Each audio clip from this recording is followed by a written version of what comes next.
Hello friends, welcome to ധ്രുവദേ channel. എൻ്റെ പേര് ആശ വിനീത്. ഇന്ന് ഞാൻ ഇവിടെ ഉണ്ടാക്കാൻ പോകുന്നത് ബേസൻ അഥവാ കടലപ്പൊടി വെച്ച് ഉണ്ടാക്കാൻ പറ്റിയ എളുപ്പം ഉണ്ടാക്കാൻ പറ്റിയ ഒരു സ്വീറ്റാണ്. ഇതിന് ബേസൻ ലഡു എന്ന് പറയാം, അല്ലെങ്കിൽ ബേസൻ സ്വീറ്റും എന്ന് പറയാം. അപ്പോൾ ഇത് വളരെ പെട്ടെന്ന് കുറച്ച് ഇൻഗ്രീഡിയൻസ് ഉപയോഗിച്ച് നമുക്ക് ഉണ്ടാക്കിയെടുക്കാൻ പറ്റും. അപ്പോൾ ഇത് എൻ്റെ ഒരു ഫ്രണ്ടിന് കൊടുത്തപ്പോൾ, നിത എന്നാണ് ഫ്രണ്ടിൻ്റെ പേര്, നിതയ്ക്ക് ഇഷ്ടമായി. നിത അന്ന് തൊട്ട് എന്നോട് റെസിപ്പി ചോദിച്ചതായിരുന്നു. ഞാൻ പക്ഷേ കുറച്ച് താമസിച്ചു പോയി. ഇത് നിതയ്ക്കായിട്ട് ഞാൻ ഡെഡിക്കേറ്റ് ചെയ്യാണ്. പ്രോട്ടീൻ റിച്ചായ ഈ ലഡു ഉണ്ടാക്കാൻ വേണ്ട ഇൻഗ്രീഡിയൻസ് ആണ് ഞാനിവിടെ കാണിക്കുന്നത്. അതിനായിട്ട് കടലപ്പൊടി അഥവാ ബേസൻ 2 കപ്പ്, ഗീ അഥവാ നെയ്യ് 1/2 കപ്പ്, ഷുഗർ അഥവാ പഞ്ചസാര 3/4 കപ്പ്, ഏലക്കാപ്പൊടി 1/2 ടീസ്പൂൺ. ഇത്രയും മതി നമ്മുടെ ഈ പ്രോട്ടീൻ റിച്ചായ നല്ല സ്വാദിഷ്ടമായ ലഡു ഉണ്ടാക്കിയെടുക്കാനായിട്ട്. ലഡു ഉണ്ടാക്കാൻ തുടങ്ങാം. അപ്പോൾ നമുക്ക് അതിനായിട്ട് ഞാനൊരു പാത്രം വച്ചിരിക്കുകയാണ്. അതിലേക്ക് 1/2 കപ്പ് നെയ്യ് ഒഴിക്കുക. ഈ ലഡു ഉണ്ടാക്കുന്നത് മൊത്തം ലോ ഫ്ലെയിമിലാണ്, അത് പ്രത്യേകം ശ്രദ്ധിക്കണം. അതുപോലെ തന്നെ 1/2 കപ്പ് നെയ്യ് എടുക്കണം. അതേ കപ്പിൻ്റെ അളവിൽ തന്നെ 3/4 കപ്പ് പഞ്ചസാരയും ആ കപ്പ് അളവിൽ തന്നെ 2 കപ്പ് കടലപ്പൊടി എടുക്കാൻ ശ്രമിക്കണം. അപ്പോൾ ഇതൊന്ന് ചെറുതായിട്ട് ചൂടായാൽ മതി. അപ്പോഴേക്കും നമുക്കൊരു 1/2 ടീസ്പൂൺ ഏലക്കാപ്പൊടി, കാർഡമം പൗഡർ ഇടാം. അപ്പോൾ ഇതുപോലെ ഏലക്കാപ്പൊടി ഇല്ലെങ്കിൽ 2 ഏലക്ക ചതച്ചിട്ടാലും മതി. പക്ഷെ നമ്മളത് ലഡു ഉരുട്ടാൻ സമയം ആ ഏലക്ക എടുത്തൊന്ന് മാറ്റേണ്ടതാണ്. ഇതിലേക്ക് 2 കപ്പ് കടലപ്പൊടി ചേർക്കാം ഇതുപോലെ.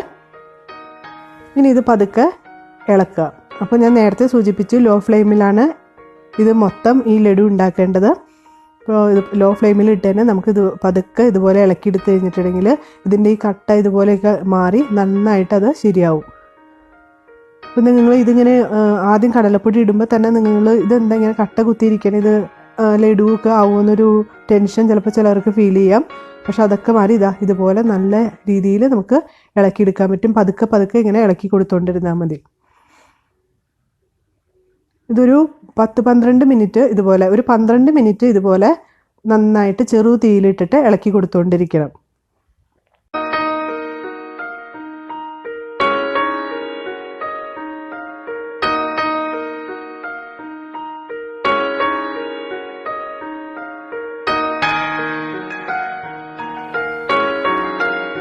ഒരു 12 മിനിറ്റ് ഇതുപോലെ ഞാൻ ഇളക്കി കൊടുത്തുകൊണ്ടിരിക്കുകയായിരുന്നു. അപ്പോൾ ഇപ്പോൾ നല്ലൊരു മണം വരും.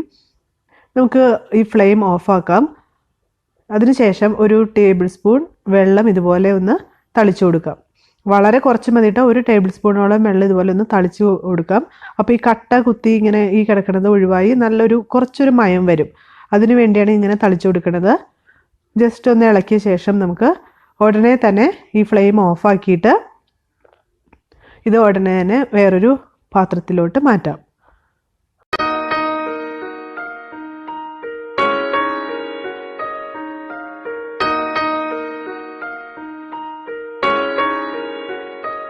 പാത്രത്തിലേക്ക് മാറ്റി വെച്ചിരിക്കുന്നതാണ് ഈ കാണുന്നത്. ഇത് ഒരു മീഡിയം ചൂടാവണം. അപ്പോൾ ഈ വളരെ ചൂടോടുകൂടി തന്നെ നമ്മൾ പാത്രത്തിൽ നിന്ന് മാറ്റിയ ഉടനെ തന്നെ ആ ചൂടോടുകൂടി തന്നെ ഇതിലോട്ട് പഞ്ചസാര ഇടാതിരിക്കാൻ ശ്രദ്ധിക്കണം.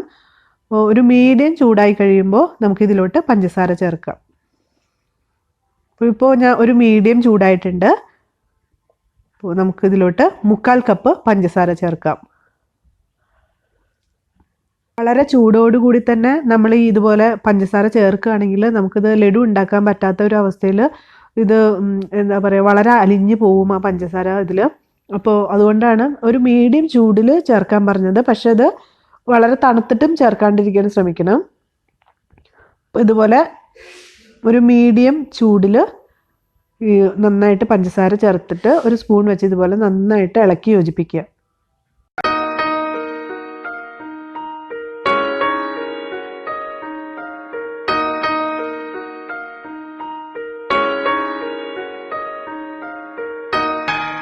ഇനി നമുക്ക് കൈ വെച്ചിട്ട് ഇതുപോലെ നന്നായിട്ട് ഇളക്കി യോജിപ്പിക്കുക. അപ്പോൾ ഇപ്പോൾ ചൂടൊക്കെ ഒരുവിധം നന്നായിട്ട് കുറഞ്ഞു കാണും. നമുക്കിതുപോലെ കൈ വെച്ചിട്ട് നന്നായിട്ട് ഇതുപോലെ കൈയൊക്കെ കഴുകി നല്ല വൃത്തിയായിട്ട് കൈ വെച്ച് ഇതുപോലെ നന്നായിട്ട് ഇളക്കി യോജിപ്പിക്കുക.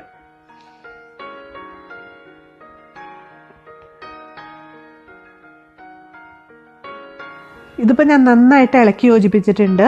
ഇപ്പോൾ തന്നെ ഇത് ഉണ്ടാക്കുകയാണെങ്കിൽ നമുക്കിതൊരു സ്വീറ്റ് ആയിട്ട് ഒരു പേട പോലത്തെ ആ ഒരു ഷേപ്പിൽ നമുക്ക് ഉണ്ടാക്കാൻ പറ്റുള്ളൂ. അപ്പോൾ അതാണ് ഞാൻ നിങ്ങളെ ഉണ്ടാക്കി കാണിക്കുന്നത്. ഇതുപോലെ നല്ല റൗണ്ടായിട്ട് നമുക്ക് കിട്ടുമൊന്നുമില്ല, ഇതുപോലെ ഒരു പേട പോലത്തെ ഷേപ്പിൽ നമുക്ക് ഉണ്ടാക്കിയെടുക്കാം. അപ്പോൾ ഒരു സ്വീറ്റായിട്ട് നമുക്കിതുപോലെ കൊടുക്കാൻ പറ്റും. എന്തെങ്കിലും ഒരു പിസ്തയോ അല്ലെങ്കിൽ കാഷ്നട്ടൊക്കെ വെച്ച് അലങ്കരിച്ച് നമുക്കിത് കൊടുക്കാൻ പറ്റും. അല്ല 1 മണിക്കൂർ വെയിറ്റ് ചെയ്യുകയാണെങ്കിൽ നമുക്ക് നല്ല ലഡുവായിട്ട്, നല്ല കട്ടിയായിട്ട്, നല്ല ലഡുവായിട്ട് കിട്ടും. അപ്പോൾ ഇത് വളരെ ചെറുതായിട്ട് ഇങ്ങനെ ഉണ്ടാക്കി വയ്ക്കുകയാണെങ്കിൽ കുട്ടികളൊക്കെ ഇത് ഇടയ്ക്കിടയ്ക്ക് എടുത്ത് കഴിക്കാൻ അവർക്ക് ഭയങ്കര ഇഷ്ടമാകും. കുട്ടികൾക്ക് മാത്രമല്ല, നമ്മളും ഇത് ഉണ്ടാക്കി തുടങ്ങുമ്പോൾ തന്നെ നമുക്ക് ഇതുപോലെ ഓരോ ഉരുള എടുത്തിട്ട് വായിലിടാൻ തോന്നും. അത്രയ്ക്ക് ടേസ്റ്റാണ്. നിങ്ങളെല്ലാവരും ഇത്ര പെട്ടെന്ന് ഉണ്ടാക്കാൻ പറ്റിയ ഈ ലഡു ട്രൈ ചെയ്ത് നോക്കണം. എന്നിട്ട് നിങ്ങളുടെ അഭിപ്രായങ്ങളൊക്കെ എന്നെ അറിയിക്കണം കേട്ടോ. അപ്പോൾ ഞാൻ ഇതുപോലെ ലഡുവായിട്ട് പേടയായിട്ട് ഉണ്ടാക്കിയതാണ് കാണിക്കുന്നത്. പെട്ടെന്ന് അപ്പോൾ നമ്മൾ കുഴച്ച ഉടനെ തന്നെ ഉണ്ടാക്കുമ്പോഴാണ് ഇതുപോലെ ഏത് ഷേപ്പും ഇതുപോലത്തെ ഒരു പരന്ന ഒരു ഷേപ്പ് നമുക്ക് കിട്ടുള്ളൂ. നല്ല കറക്റ്റ് റൗണ്ടായിട്ട് കിട്ടില്ല. 1 മണിക്കൂർ വച്ച ശേഷം ഇതുപോലെ നമുക്ക് നല്ല ഒന്നാന്തരം ലഡുവായിട്ട് എടുത്ത് കഴിക്കാം. ഞാൻ അതിൻ്റെ ഒരു ടേസ്റ്റ് ഒന്ന് നോക്കട്ടെ കേട്ടോ. കണ്ടില്ലേ, നല്ല അത്യാവശ്യം കട്ടിയൊക്കെ ആയിട്ടുണ്ട്. വാവ്, എന്ത് ടേസ്റ്റാണെന്നറിയോ. ഹായ് ഫ്രണ്ട്സ്, ഈ വീഡിയോ നിങ്ങൾക്ക് ഇഷ്ടമായെങ്കിൽ ധ്രുവ ചാനൽ സബ്സ്ക്രൈബ് ചെയ്യുക.